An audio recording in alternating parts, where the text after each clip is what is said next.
Welcome back. The nuclear arms race. The Wall Street Journal out with an exclusive report saying that Saudi Arabia has expanded its nuclear program with the help of China.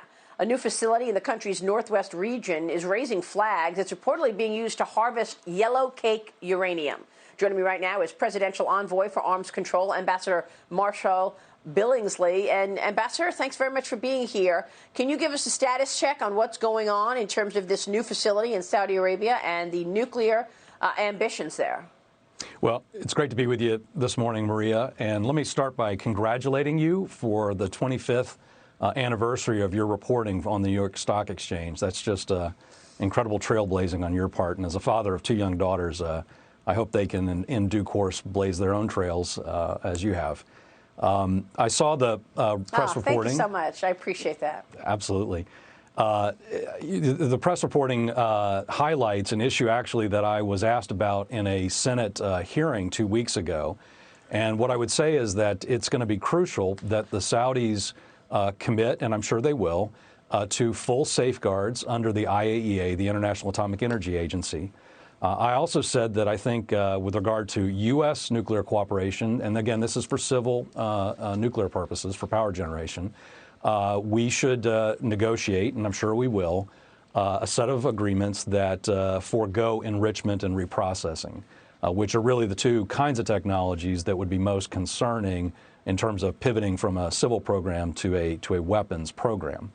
But what's key here, Maria, is to recognize that the companies that the Saudis are doing business with in China are state-owned enterprises, and those very companies are the same ones involved in China's massive nuclear buildup, its nuclear weapons crash program.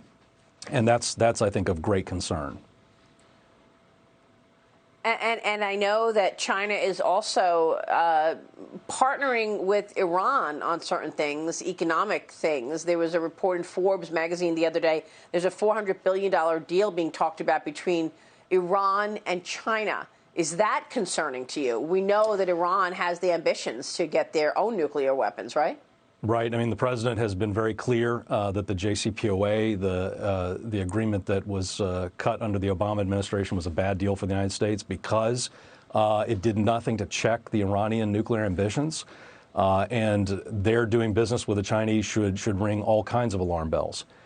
You know, today marks the 75th anniversary of Hiroshima, which ushered in the nuclear era. And I think it's entirely appropriate that today we talk about what the president has been doing in driving the next generation of nuclear arms control agreements. It's essential that we do not see a destabilizing nuclear arms race emerge, particularly in Asia.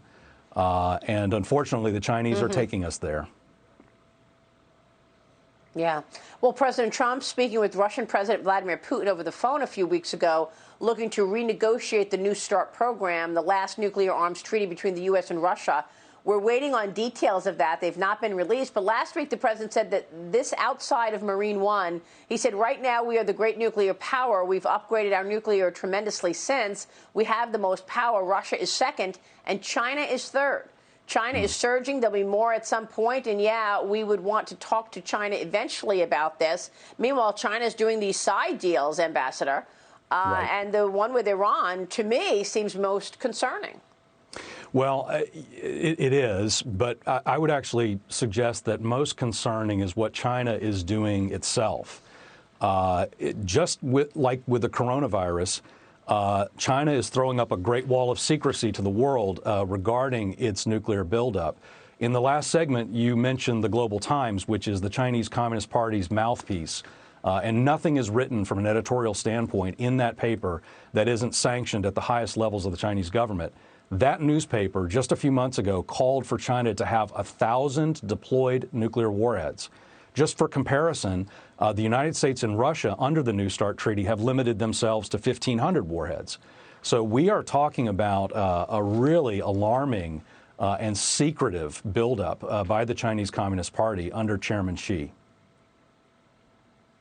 Wow, this is very concerning. And I know that the Global Times is an asset of the CCP because of the way they report things. In the middle of the pandemic, the Global Times comes out with a report saying, well, maybe we should question whether or not China should export prescription drugs. If the United States wants to keep poking General Xi about tariffs. So pretty much what the CCP wants the world to know, they do it through the Global Times. And so that's right. I'll be watching to see what they report on the nuclear situation as well. Ambassador, it's a very important subject. We hope you'll come back and continue this conversation. Thank you so much, sir. Thanks for having me so much.